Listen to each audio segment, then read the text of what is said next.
नमस्कार, सरोज की दुनिया में आपका स्वागत है दोस्तों। आप सब लोग कैसे हैं? आशा करती हूँ आप सब लोग सुखी होंगे, स्वस्थ होंगे। दोस्तों आज मैं आपसे बात करूँगी चैत्र नवरात्रि की नवमी तिथि क्यों है इतनी खास दोस्तों, और इस वीडियो में मैं आपको क्या क्या बताने वाली हूँ। तो पहले आज मैं आपको पूरी जानकारी दे देती हूँ। दोस्तों महानवमी कन्या पूजन का शुभ मुहूर्त में इस वीडियो में आपको बताने वाली हूँ। नवरात्रि में कन्या पूजन कैसे करें, इसकी सही विधि आपको पता होना चाहिए, तो ये भी मैं आपको बताने वाली हूँ।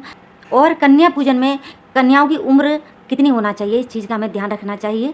तो दोस्तों कन्या पूजन का महत्व क्या है, ये सब चीज़ें आपको पता होना चाहिए, इसलिए ये वीडियो मैंने आपको पूरी जानकारी देने के लिए बनाया है। तो वीडियो ये बहुत ही ज़्यादा खास होने वाला है दोस्तों, तो वीडियो पूरा जरूर देखना। और अगर आप चैनल पर नए हैं तो सब्सक्राइब भी कर लीजिए, बेल आइकन बटन को दबा करके प्रेस जरूर कर लीजिए, जिससे मेरे नई वीडियो की नोटिफिकेशन आप लोगों तक पहुँच सके और ज़्यादा से ज़्यादा शेयर कीजिए, इस वीडियो का लाभ सभी लोग ले सकें।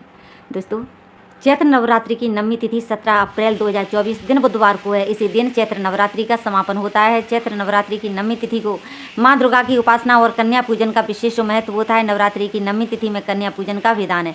दोस्तों धार्मिक मान्यताओं के अनुसार नवरात्रि पर कन्या पूजन करने से मां दुर्गा प्रसन्न होती हैं और सुख समृद्धि का आशीर्वाद प्रदान करती हैं। दोस्तों महानवमी कन्या पूजन का शुभ मुहूर्त मैं आपको बता देती हूँ। धार्मिक मान्यताओं के अनुसार कन्या पूजन से मां दुर्गा जल्द प्रसन्न होती हैं, क्योंकि कन्याओं को देवी का स्वरूप माना गया है, इसीलिए नवरात्रि की नवमी तिथि पर कन्याओं की पूजा की जाती है। 17 अप्रैल दिन बुधवार को यानी कि कल महानवमी है। इस दिन सुबह 6:27 से लेकर 7:51 तक कन्या पूजन कर सकते हैं। वहीं दोपहर को अगर कन्या पूजन करना चाहते हैं तो 1:30 से लेकर 2:55 तक किया जा सकता है। कन्या पूजन में 2 वर्ष से लेकर 10 वर्ष की आयु की कन्याओं को घर बुलाकर उनका पूजन और भोजन के लिए आमंत्रित किया जाता है। नवरात्रि में कन्या पूजन कैसे करें दोस्तों, तो पूजा की शुरुआत कन्याओं के स्वागत से करें। इसके बाद उनके पैर धोकर आसन पर बिठाएं। नवमी के दिन स्नान करने के बाद भगवान श्री गणेश और माता गौरी का पूजन करें। इसके बाद कन्याओं पूजन के लिए 9 कन्याओं और 1 लड़के को भी आमंत्रित करें। दोस्तों सभी कन्याओं के साफ पानी से पैर धोएं और साफ कपड़े से पोंछकर आसन पर बिठाएं। इसके बाद कन्याओं के माथे पर कुमकुम और अक्षत का टीका लगाएं। फिर सभी कन्याओं के हाथ में कलावा या मौली बांधें और पैरों में महावर लगाएं। दोस्तों एक थाली में घी का दीपक जलाकर सभी कन्याओं की आरती उतारें। आरती उतारने के बाद कन्याओं को भोग में पूड़ी, चना, हलवा और नारियल खिलाएं। कन्याओं के पैर छूकर उनसे आशीर्वाद लें। कन्याओं को उपहार में जैसे चुन्नी, चूड़ियाँ और नए कपड़े दें। आप अपनी सामर्थ्य अनुसार दे सकते हैं।